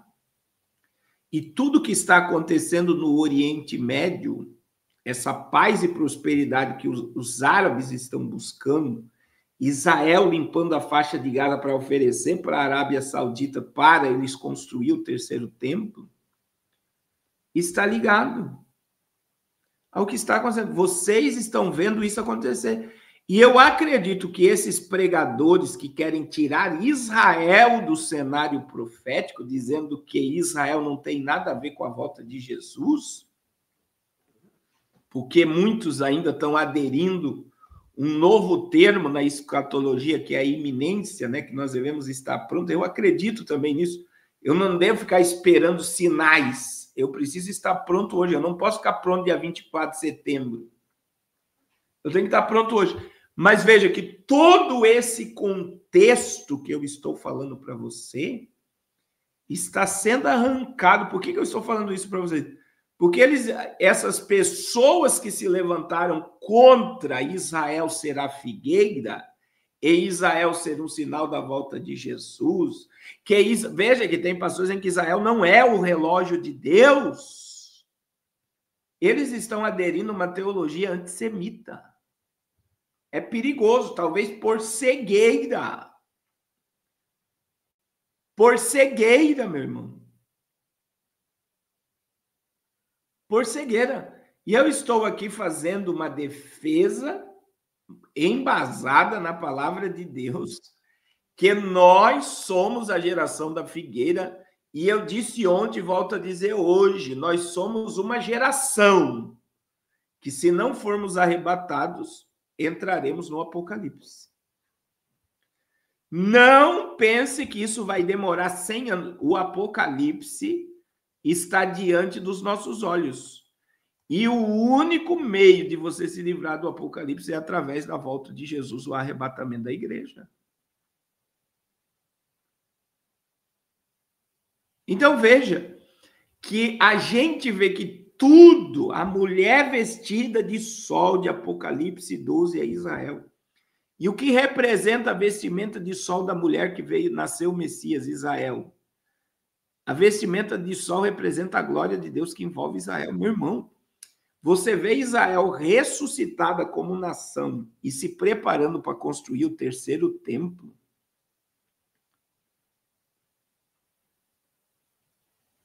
É um sinal do cumprimento profético. Eu não sei se vocês estão acompanhando a linha de raciocínio do pastor Carlos. Israel secou, a figueira secou no ano 70, a figueira voltou a florescer em 48. Jesus disse, não passará essa geração. Quando eu debati com o pastor César Cavalcante, né, tá aí no canal, a gente vai fazer mais cortes daquele debate. Eu disse, aí ele falou, então o senhor está datando a volta de Jesus? Eu não sou adepto de datar a volta de Jesus. Mas quando eu olho para a profecia e olho para o que está acontecendo no Oriente Médio, e olho para o que está acontecendo, esse mundo tecnocrático, esse mundo debaixo de um governo totalmente controlado, unidade monetária, governamental e religiosa por meio da IA, quando eu vejo o cerco fechado sobre a humanidade, e aí eu vou dizer algo, irmãos, a polarização de esquerda e direita vai levar a um ponto que a única solução é um único governo. Vocês já pararam para imaginar dessa forma? Essa polarização, e isso começou a acontecer agora através da morte do Kirk, né, do Charles Kirk, que é o seguinte, você vê que adeptos da esquerda estão abandonando a ideologia por aquele jovem ter sangrado daquela forma. Por quê? Nós devemos abaixar a nossa ideologia para termos um único governo. Nós precisamos de paz. E não sei se vocês percebem que o mundo caminha para um caos. E após o caos se estabelecerá uma falsa paz.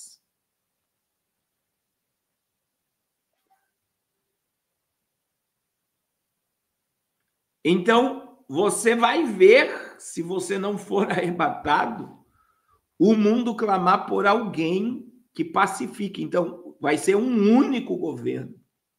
Vai ser uma única religião que seja controlada por esse sistema. Vai ser um único sistema monetário.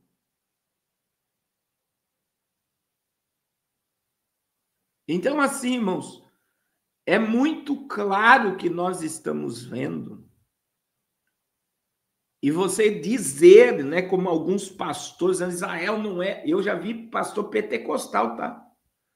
Israel não é a figueira, não é o relógio de Deus. A figueira não tem nada a ver com Israel. É porque, eu vou ser bem sincero, é porque não quer ver com clareza o que está acontecendo. E que, em vez de aproximar as pessoas de Cristo, eles querem distanciar. Então, nós estamos vendo com clareza o império do anticristo se levantar. O império do anticristo é bíblico, irmão. A Bíblia é um livro profético e ela vai se cumprir.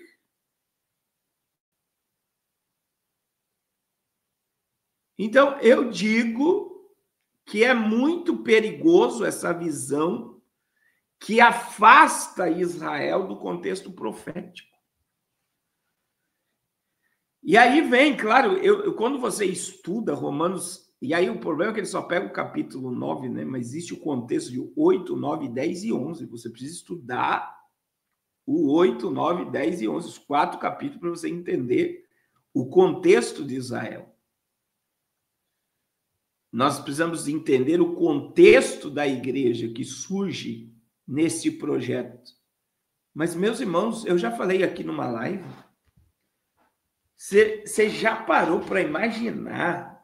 Agora, eu queria perguntar para esse pastor, Jesus era o quê? Qual nação Jesus pertencia? Vamos lá. Jesus não pertencia ao mundo. Jesus nasceu como judeu. Sim ou não? Ele é judeu. Para ser Messias de Israel, o anticristo vai ter que ter descendência judaica.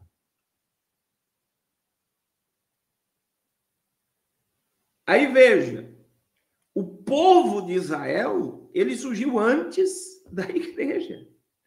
A igreja foi enxertada. Nós fomos enxertados. Pela rejeição de Israel que a salvação chegou a nós.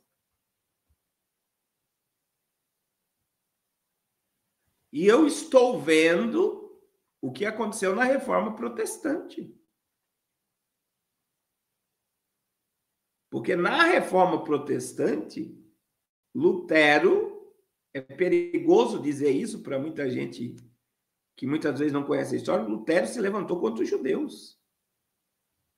Existem as cartas de Lutero e uma delas que Hitler utilizou para matar os judeus. Que é o antissemitismo religioso que houve na Reforma Protestante, que os teólogos e os pastores não querem dizer.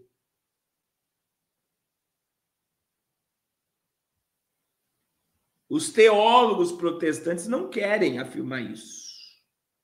Mas veja que o antissemitismo deu poder a Hitler. E eu aderir uma teologia anti-Israel, eu estar abrindo a teologia para o anticristo. Vocês compreendem isso ou não?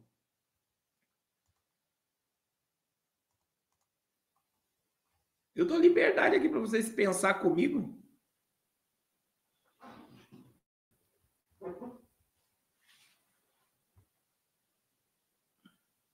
Porque quando a gente fala que Hitler pegou, ele teve apoio do Papa Leão XII, se não me falha a memória, e ele teve apoio dos pastores luteranos. Você tem imagens na internet de Hitler com pastores e padres.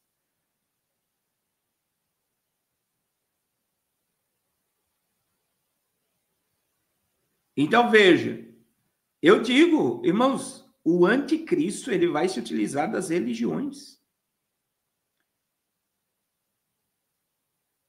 Haverá um falso profeta para quê? Por causa do sistema religioso.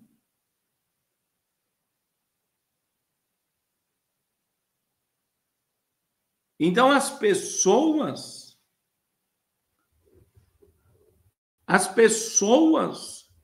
elas não percebem dessa teologia antissemita que está sendo propagada. E aí você vê a mídia, você vê um presidente, você vê... E tudo que está acontecendo em Gaza, eu vou também... Irmãos, os judeus não gostam do que eu vou falar aqui. Mas Israel só ressuscitou depois da morte de 6 milhões de judeus. Porque houve uma comoção mundial pelo que aconteceu na Alemanha. E essa ideia do Estado palestino, ela vem através de uma comoção mundial. Por isso que a ONU vai pautar a questão do Estado palestino agora. É por isso que Emmanuel Macron está encabeçando a ideia do Estado palestino. Por quê? Porque há uma comoção mundial. Nós já temos mais de 100 países a favor do Estado palestino.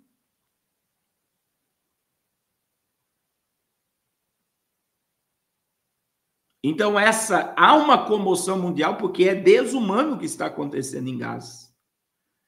Mas a comoção houve também para que Israel ressurgisse. Então, veja, nós estamos diante de uma comoção mundial para que surja o Estado palestino.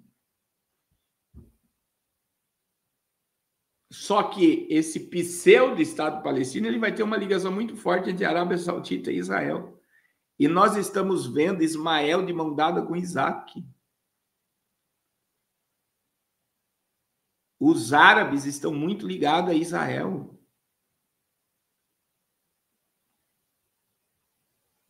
Estão muito ligados a Israel. Os árabes não querem mais guerra.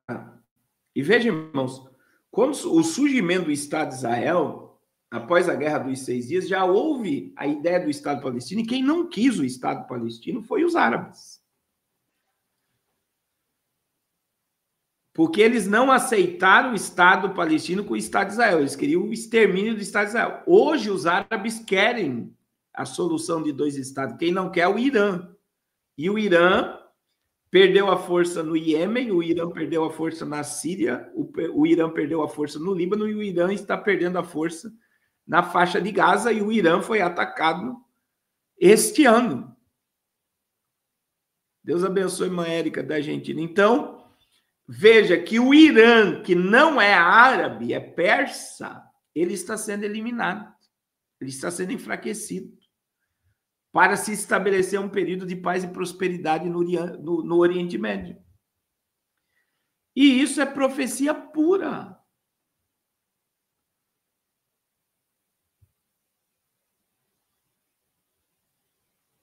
É profecia pura.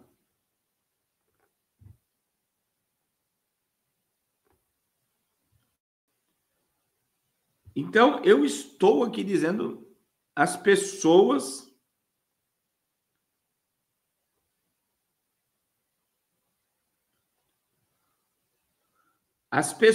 não percebem, né?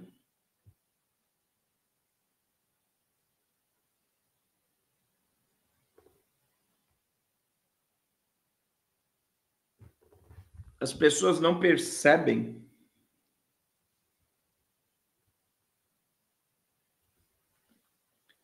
o quanto a profecia está se cumprindo.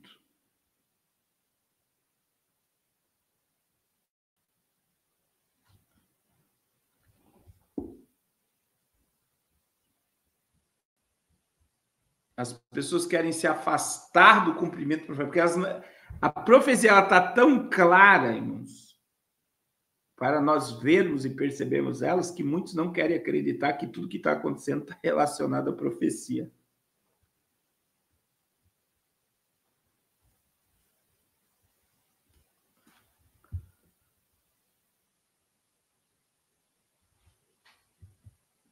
Vocês estão entendendo?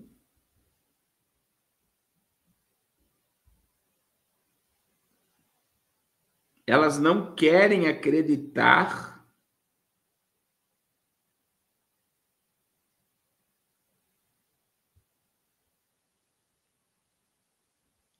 que a profecia está se cumprindo.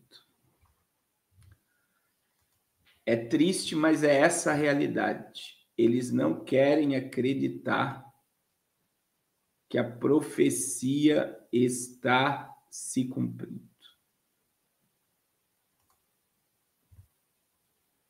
É melhor eu não me comprometer com isso. É o que muita gente está dizendo quando não reconhece Israel como o relógio profético.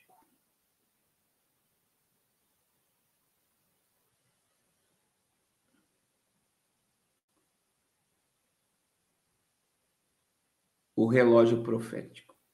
E eu prefiro, meu irmão, continuar acreditando no que a Bíblia diz do que os teólogos reformados e pentecostais estão dizendo. Eu prefiro ficar com a palavra. E não é simples entender dessa forma. Por que eles querem? É isso que mais me assombra nesses pseudos teólogos. É eles quererem complicar o que está nítido, o que está simples na palavra de Deus. Então, é algo que está muito claro, muito nítido na palavra, e eles não querem acreditar. Então, é melhor eu gerar uma confusão em algo que está claro do que acreditar no que está claro, no que está nítido diante dos meus olhos. Está nítido a volta de Jesus, o tempo... Irmãos, oh meu Deus, a gente tem a gente tem um apocalipse científico, a gente tem um apocalipse da IA, a gente tem um apocalipse, o científico da IA, o apocalipse nuclear e o apocalipse climático. Você quer mais apocalipse ainda? A mídia está dizendo a todo momento que o apocalipse vai acontecer. Nós temos cidades inteiras subterrâneas preparadas para uma multidão de pessoas morar nas rochas e nas montanhas, fugindo de um pseudo-apocalipse, e as pessoas não querem acreditar. Não querem acreditar que a volta de Jesus pode acontecer a qualquer momento. Então, irmãos, cuidado, eu digo muito cuidado, né? Ainda hoje uma irmã me mandou mensagem: pastor, eu estou ouvindo sobre o Yom Kippur, o nosso calendário é romano, existe o calendário judaico. O que eu falo, minha irmã, é tradição judaica praticar o Yom Kippur. Eu não vi no Novo Testamento Paulo, Pedro, João, Tiago, Judas, o irmão de Jesus, praticando Yom Kippur. Eu não vi.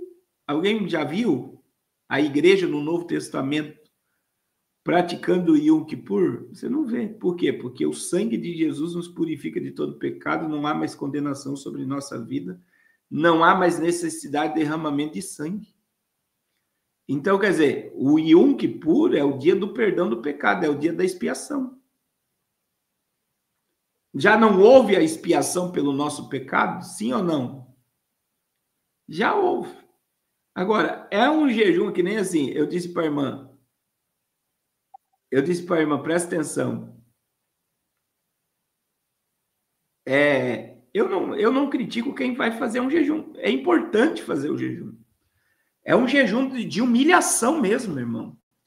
O Yom Kippur, para ser praticado mesmo a pessoa no dia da virada de ano, ele vai ficar 25 horas sem escovar o dente, sem pentear o cabelo, ele vai colocar a roupa mais humilde que ele tem. A ideia é a pessoa sentir a miséria, o seu mau hálito, o cheiro, o odor do seu corpo, é ver a sua miséria. É um jejum de humilhação. Então, assim, eu não te critico quem pratica, mas eu não posso fazer isso como um ritual, achando que agora eu encontrei a solução para o perdão dos meus pecados. O perdão dos meus pecados já foi vertido na cruz do Calvário e eu sou lavado e remido pelo sangue de Jesus. E aí os crentes querem praticar Yom Kippur. Os crentes querem voltar às práticas judaicas.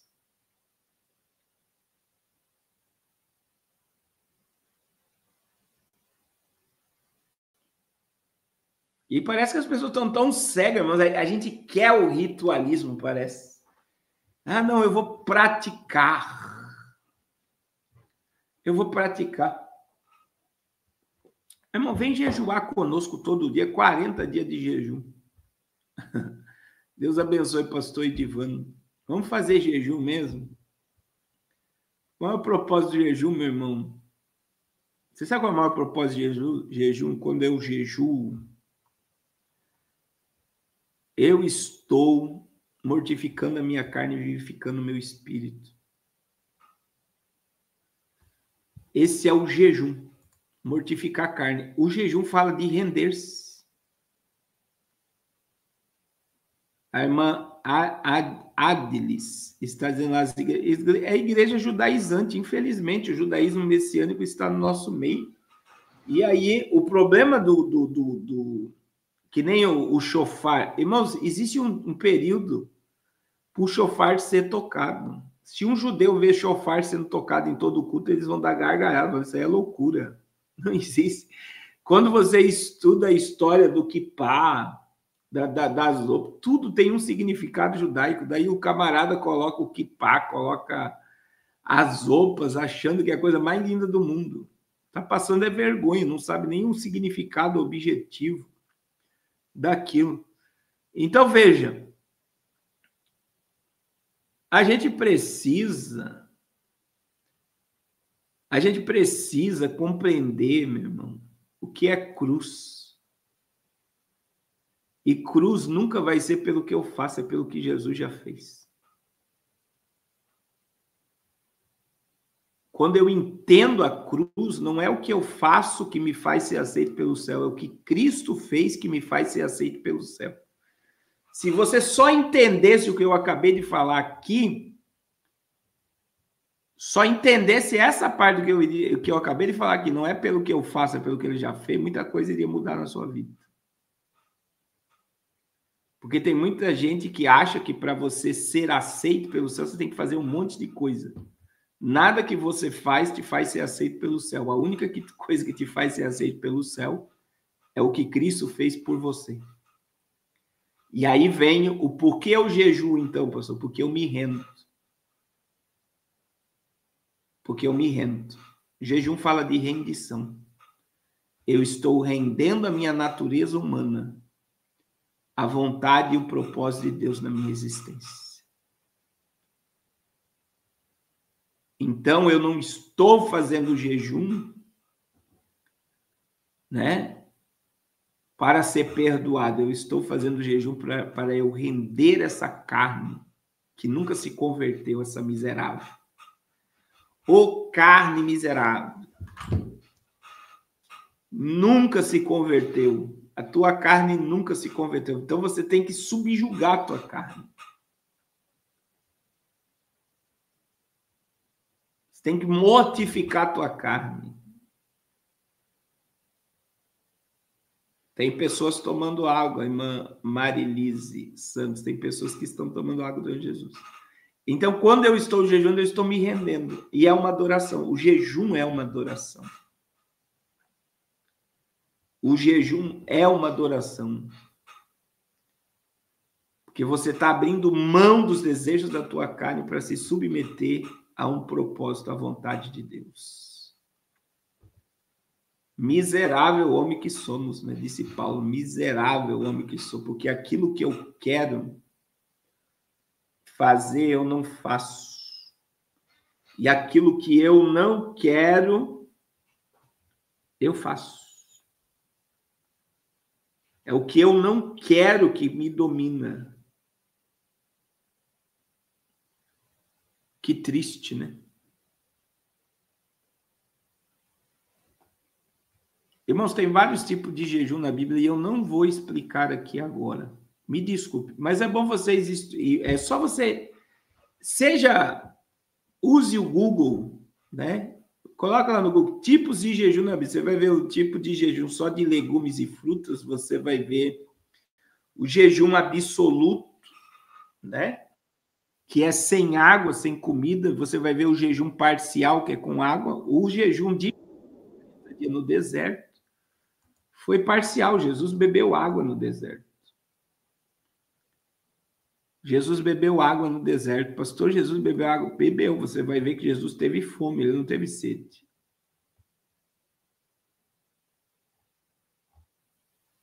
Ele teve fome, ele não teve sede. Então, Jesus bebeu água. Jesus tinha um corpo humano e nenhum corpo consegue ficar 40 dias sem beber água no deserto. Então, é só você, né? Colocar aí e você vai ver vários tipos de jejum na Bíblia. Existe jejum, era bom, né? Que todo mundo fizesse esse jejum pelo menos uma vez por semana, jejum de internet, porque ou coisa que alimenta a carne é rede social e internet. Porque o jejum é se abster daquilo que a minha carne gosta. O jejum de internet é um jejum que eu acredito que o céu aceita 100% um jejum de internet. Eu vou ficar 24 horas sem pegar no celular. O sacrifício, meu irmão. O sacrifício. Eu quero ver se eu implanto um dia desse jejum de 40 dias, um jejum de celular. De 24 horas sem celular. Você vai ver que você vai ficar mais leve, você vai ver que não serve para nada ficar vendo vídeo curto na internet. Você vai ver como a tua vida vai ficar mais leve.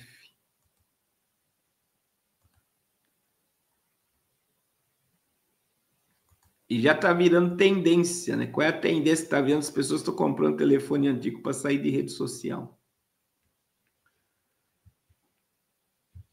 Deus vai me dar graça.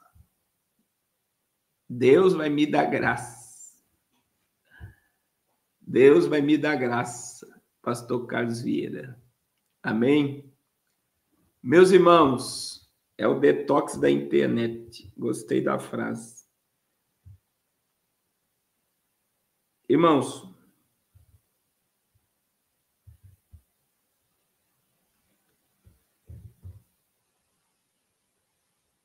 a gente vai encerrar a live, que amanhã, 6 horas da manhã.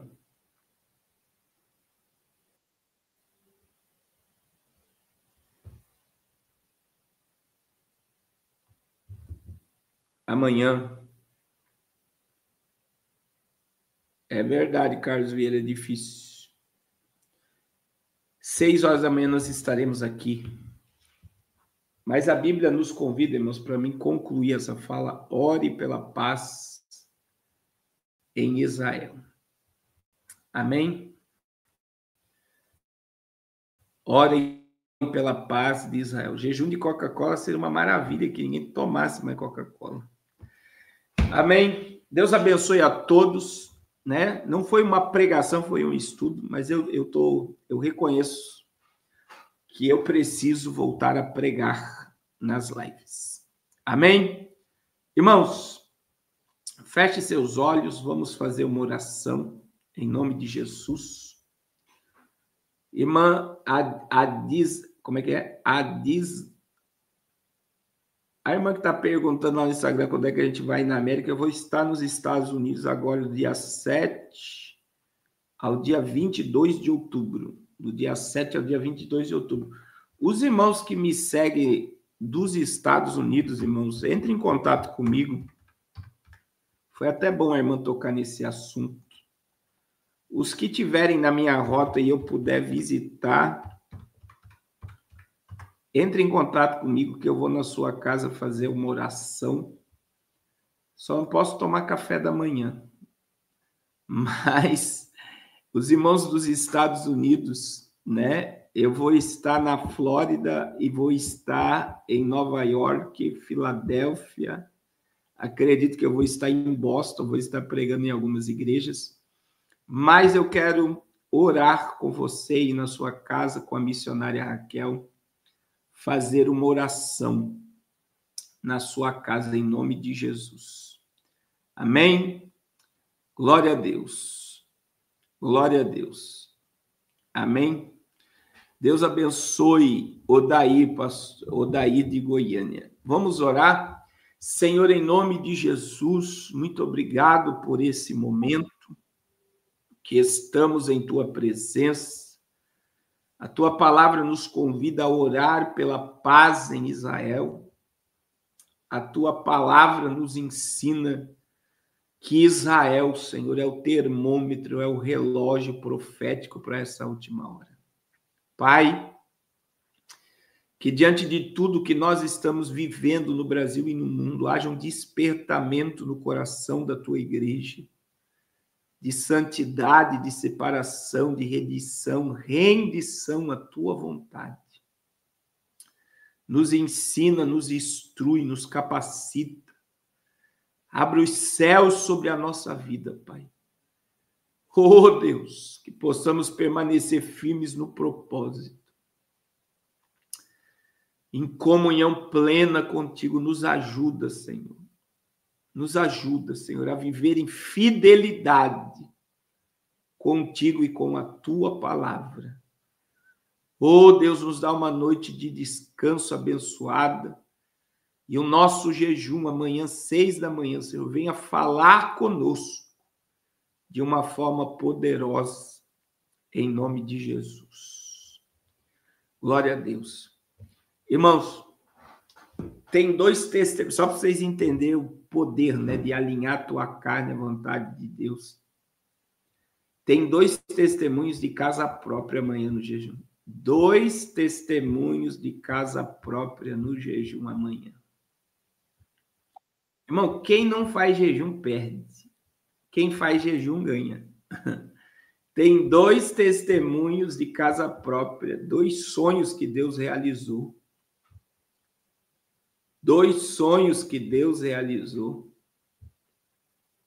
de casa amanhã para contar. E aí, né, que nem teve um irmão que testemunhou, pastor, eu faço jejum não é por bens materiais, mas Deus está abrindo as portas. É porque você está alinhando a tua vida ao céu. E quando você alinha a tua vida ao céu, o recurso financeiro ele vai ser utilizado em prol do reino também. Deus tem prazer em abençoar seu povo. Deus tem prazer em realizar sonhos do seu povo. Deus tem prazer em se manifestar em detalhes na vida do seu povo. Então, meu irmão, ainda tem muito tempo. Amanhã é o 18º dia desse propósito. Comece amanhã e vá até dia 10 conosco. Vamos buscar a presença de Deus enquanto nós o podemos achar. Então, manda um milagre, pastor Carlos. Só para amanhã eu tenho 4 testemunhos já, mas vai ser contado. Em nome de Jesus. Não esqueça de comprar o número do Fusca Missionário. Coloca aí, irmão Miros, em nome de Jesus. Deus abençoe a todos em nome de Jesus. Deus abençoe.